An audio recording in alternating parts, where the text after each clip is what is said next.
नागपुरात वीज पुरवठा खंडित होण्याचं प्रमाण वाढलंय आणि वीज पुरवठा खंडित होण्याच्या तक्रारी वाढल्यामुळे मुख्यमंत्री संतप्त झालेत। फडणवीस आणि गडकरींकडून अधिकाऱ्यांची कानउघडणी करण्यात आली।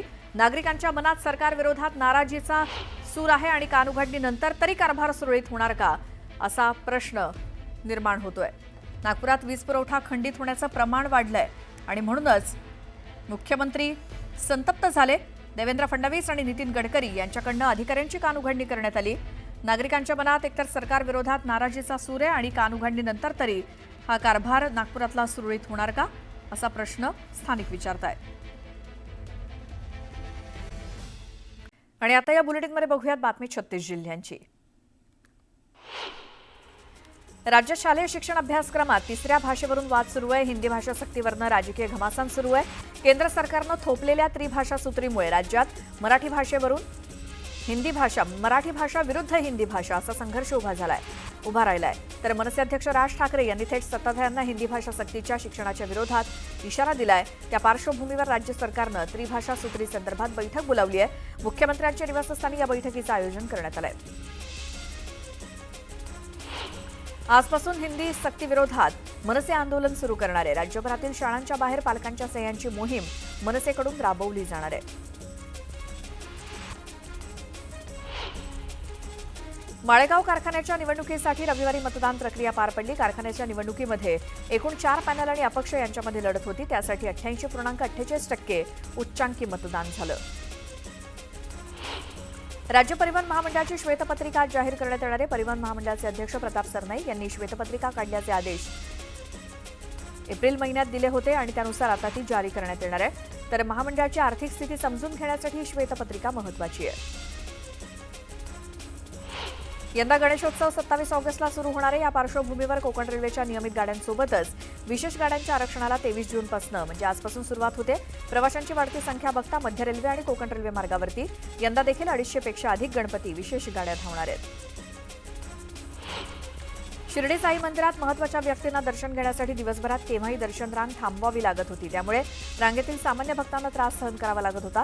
परिणामी संस्थांच्या तदर्थ समितीनं व्हीआयपी दर्शनासाठी 3 वेळा निश्चित केल्या आहेत। या ब्रेक दर्शन व्यवस्थेमुळे सामान्यांना दर्शन रांगेत तात्काळ उभं राहावं लागणार नाही। नाशिक सिंहस्थ कुंभमेळ्याच्या पार्श्वभूमीवर रस्ते सुविधा आवश्यक रस्त्यांची निर्मिती केंद्रीय रस्ते वाहतूक मंत्रालयामार्फत करण्यास केंद्रीय वाहतूक मंत्री नितीन गडकरी यांनी मान्यता दिली। याबाबत लवकरात लवकर डीपीआर तयार करून निधी उपलब्ध केला जाईल असा निर्णय घेण्यात आला। पुण्यामध्ये वारीच्या काळात येणाऱ्या वारकरी आणि प्रवासी यांना अडचणी येऊ नयेत यासाठी मेट्रोच्या मार्ग 1 आणि 2 या लाईनवरती अतिरिक्त 130 फेऱ्या चालवण्यात आल्या। याचा फायदा मेट्रो आणि वारकऱ्यांना झाला असून शहरातून तब्बल 3,19,000 नागरिकांनी मेट्रोने प्रवास केला। लोकलमध्ये सुरक्षितता वाढवण्यासाठी मध्य आणि पश्चिम रेल्वेनं आता मोटरमन केबिनमध्ये सीसीटीव्ही कॅमेरे बसवण्याचं काम सुरू केलंय। सध्या मध्य रेल्वेच्या 25 लोकलमध्ये 50 सीसीटीव्ही यंत्रणा बसवलेल्या आहेत। आणखी 15 लोकलसाठी 30 यंत्रणा ऑर्डर करण्यात आल्या आहेत।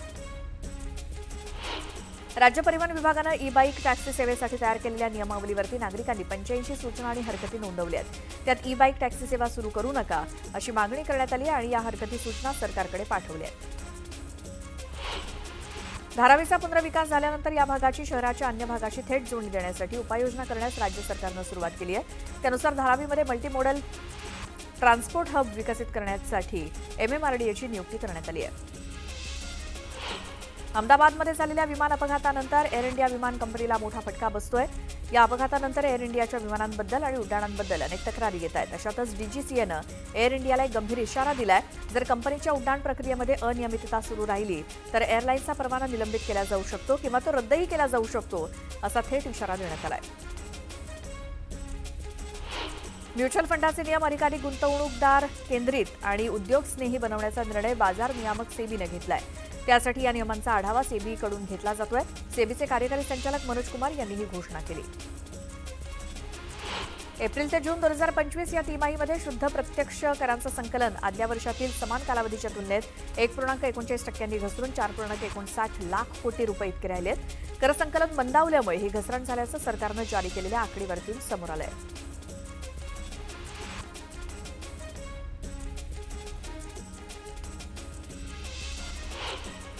राज्यातील काही भागात मुसळधार पावसानं हजेरी लावली, त्यामुळे पेरण्यांना आता वेग आलाय.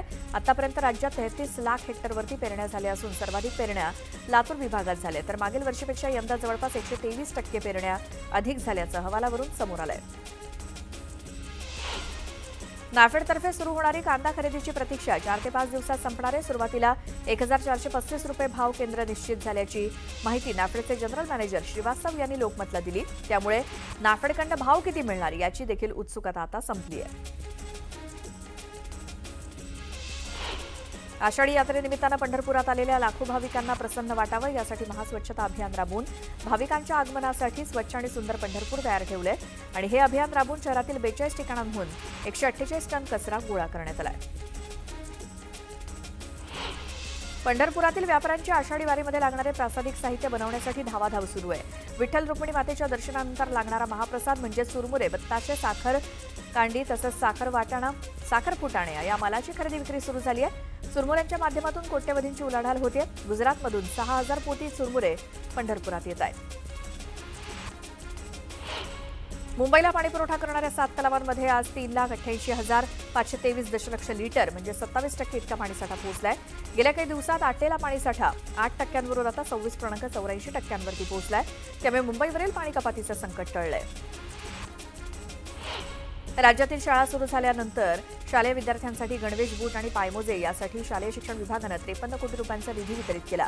त्यामुळे यंदाचे शालेय शिक्षणाचे साहित्य विद्यार्थ्यांपर्यंत प्रत्यक्ष पोहोचण्यास विलंब होण्याची चिन्ह आहेत. अमळनेर तालुक्यातील शेतकऱ्यांना अद्यापही दमदार पावसाची प्रतीक्षा कायम आहे. पावसाअभावी केळी पीक करपू लागलंय, तर पावसाअभावी 40% क्षेत्रावरती दुबार पेरणीचं संकट शेतकऱ्यांवरती आलंय.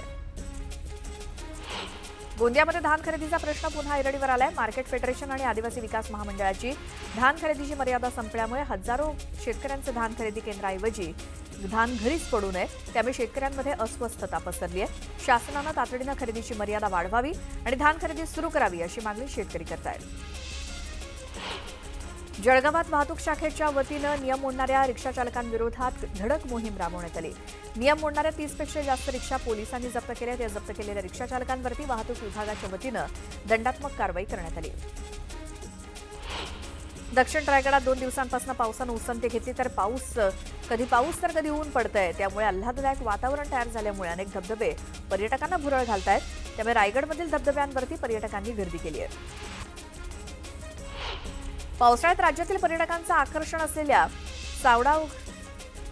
सडावाघापूरचा उलटा धबधबा वाहू लागलेला आहे, तर पर्यटकांची गर्दी तिथं होऊ लागली. मात्र निर्बंधांमुळे पोलिसांनी हुल्लडबाजांवरती कारवाई केली. मल्हारपेठ पोलिसांची 21 तर उमरस पोलिसांची 38 वाहनांवरती कारवाई झाली आहे.